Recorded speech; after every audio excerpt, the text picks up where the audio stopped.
बहनों और भाइयों, ये विकास की परियोजनाएं आज जो आपको प्राप्त हो रही इतनी आसानी के साथ, आज जो सुरक्षा का वातावरण है, आज जो विकास गांव गांव तक पहुंचने के साथ जुड़ रहा है, क्या ये 2017 के पहले भी संभव था क्या?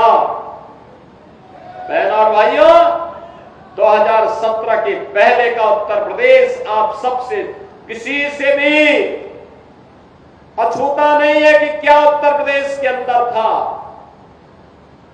क्या उत्तर प्रदेश के अंदर होता था 2017 के पहले।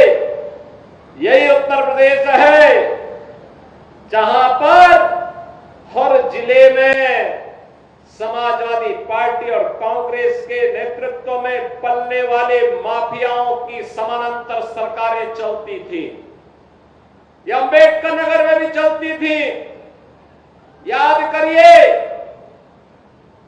हिंदू जागरण मंच के अध्यक्ष, टाडा जनपद के ही निवासी, हमारे एक प्रमुख कार्यकर्ता की हत्या यहां होती है और कोई सुनवाई नहीं होती, कोई सुनवाई नहीं हो रही थी। तब भी मुझे आंदोलन करने के लिए अंबेडकर नगर जनपद में आना पड़ा था। तब भी हम लोगों ने आंदोलन किया था उस माफिया के खिलाफ और समाजवादी पार्टी की सरकार की अराजकता के खिलाफ। कौन ऐसा जिला था, चाहे वह अंबेडकर नगर जिला रहा हो, अयोध्या रहा हो, मऊ, आजमगढ़, गाजीपुर, प्रयागराज, प्रतापगढ़, सुल्तानपुर, कोई जिला ऐसा नहीं था जहां पर कोई ना कोई बड़ा माफिया समानांतर सरकार चला करके आम जनता की आवाज को दबाता था, गरीबों की आवाज को दबाता था, पिछड़ों की आवाज को दबाता था और दलित वंचित योजनाओं से भी वंचित रहते थे और सरकारें अपनी मौज मस्ती करती थी। उनको इससे कोई मतलब नहीं था, उनकी सरकार रहनी चाहिए, बाकी जाए भाड़ में, यही करते थे वे लोग। लेकिन 17 के बाद एक एक करके माफिया कहां चले गए ये भी आप सब जान रहे हैं। माफियाओं की छुट्टी हो गई, माफिया मुक्त उत्तर प्रदेश हो गया। जो लोग पर्व और त्योहार में विघ्न बाधा डालते थे, विघ्न बाधा समाप्त हुई। अब पर्व और त्योहार शांतिपूर्ण तरीके से मनाए जा रहे हैं।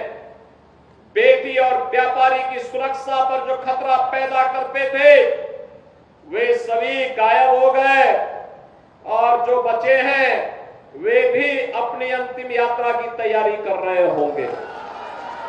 बहनों और भाइयों, मैं तो केवल आपसे कहने के लिए आया हूं, मैं केवल आपसे कहने के लिए आया हूं कि रात चलती हुई बेटी के साथ किस प्रकार का व्यवहार होता था और किस प्रकार के वक्तव्य आते थे उस समय के मंत्रियों के, किस प्रकार के बेशर्मी पूर्ण वक्तव्य देते थे समाजवादी पार्टी के नेता। बहनों और भाइयों, ये किसी से छुपा हुआ नहीं है और इसीलिए मैं आज आपसे कहने के लिए आया हूं, एक बेटी तो सबकी बेटी होती है। उस बेटी का सम्मान और उसकी रक्षा पूरे समाज का दायित्व बनता है। लेकिन ये समाजवादी पार्टी इसका महत्व कहां समझ पाएगी। यहां तो गुंडों की भरपूर फौज खड़ी थी, उनको लेकर के लोग चलते थे, उनको अपना शागिर्द मानते थे।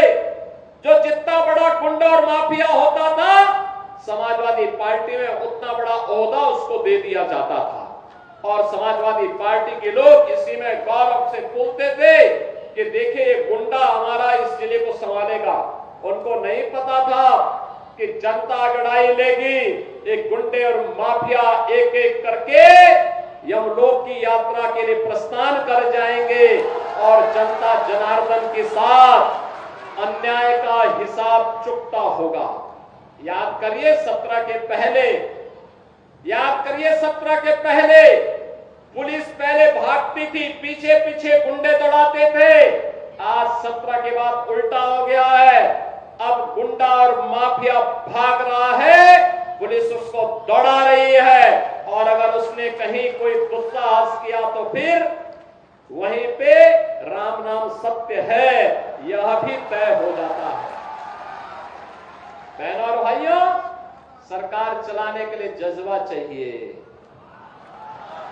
सरकार चलाने के लिए दिल भी चाहिए और दिमाग भी चाहिए।